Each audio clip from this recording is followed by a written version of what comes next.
Hey everyone, and welcome back to the channel. Today, we're firing up the time machine and setting the dial for one of the most explosive, stylish, and revolutionary decades in modern history.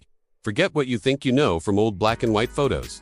We're diving headfirst into the color, the sound, and the sheer unadulterated energy of the Roaring Twenties. Imagine this: World War I, the war to end all wars, is finally over. A collective sigh of relief sweeps across the globe, but it's quickly replaced by a roar of excitement. In America, this wasn't just a new decade, it was the dawn of a new age. The economy wasn't just growing, it was rocketing to the moon. For the first time, mass production made incredible new technologies available to the average family. Suddenly, homes were buzzing with the hum of new refrigerators and washing machines. But the real game changer, the automobile. Henry Ford's Model T, wasn't just a car, it was a ticket to freedom. Families could travel like never before, suburbs began to sprawl, and the landscape of America started to change forever. This economic boom fueled a culture of buy now, pay later. Credit became commonplace, and a wave of consumerism swept the nation. People weren't just buying necessities, they were buying desires. Radios brought the world into living rooms, broadcasting news, sports, and a new kind of sound that would define the era. This was the jazz age, and its heartbeat was the saxophone and the trumpet. Pouring out of speakeasies and dance halls from New Orleans to Chicago to Harlem, artists like Louis Armstrong and Duke Ellington weren't just musicians, they were cultural pioneers, crafting the soundtrack for a generation determined to live life to the fullest.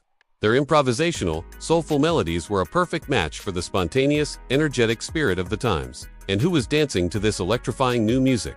The Flapper. She's the icon of the 20s, and for good reason. With her short bob haircut, dropped-waist dress that ended daringly at the knee, and a string of pearls, the Flapper was a symbol of rebellion. She was the new woman. After women gained the right to vote in 1920 with the 19th Amendment, a sense of liberation was in the air. Flappers smoked in public, drove cars, and unapologetically embraced their independence. They challenged every long-held social norm about how a woman should act, dress, and live. They weren't just a fashion statement. They were a social revolution, paving the way for future generations of women to define their own identities. But here's the great paradox of the Roaring Twenties. While society was embracing all this newfound freedom, the government decided to crack down in a major way. In 1920, the 18th Amendment went into effect, enacting prohibition. The goal was to create a more moral, sober society. The result, the exact opposite. The nationwide ban on the production and sale of alcohol didn't stop people from drinking, it just drove it underground. This created a golden opportunity for organized crime. Mobsters like the infamous Al Capone in Chicago built vast criminal empires, raking in millions from bootlegging, illegal breweries, and a network of secret bars known as speakeasies. To get in, you needed a password. Inside, the jazz was hot, the liquor flowed freely, and people from all walks of life mingled in defiance of the law. Prohibition, intended to curb vice, ironically, ended up fueling one of the biggest crime waves in American history and made gangsters into notorious celebrities. While the parties raged on, not everyone was sharing in the prosperity. Farmers, for instance, were struggling with massive debt and falling crop prices after the wartime boom ended. And while the stock market seemed like a one-way ticket to riches, it was built on a dangerously fragile foundation. Many people were buying stocks on margin, which is basically borrowing money to invest. This created a massive speculative bubble. The market was climbing to dizzying, unrealistic heights. Everyone thought the party would last forever. They were investing their life savings, convinced they'd get rich quick.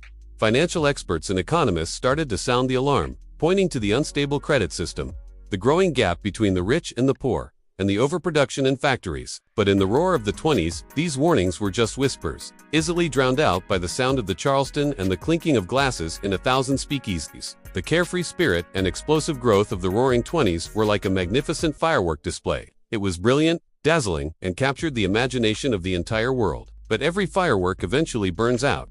The decade that began with a roar of optimism and economic boom would end with the deafening crash of the stock market in October 1929. That single event would plunge the United States and much of the world into the Great Depression, a period of hardship that stood in stark contrast to the opulence of the preceding years. Looking back, the Roaring Twenties serves as a powerful lesson. It was a decade of incredible innovation, cultural liberation, and artistic genius. It gave us jazz, Art Deco, and a new vision of female independence.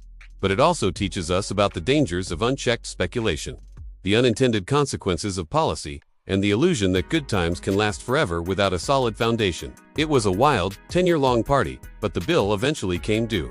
The decade's legacy is a complex tapestry of progress and excess, a dazzling moment in time that continues to fascinate and inspire us a century later. What an incredible journey back in time. The Roaring Twenties truly was a decade like no other.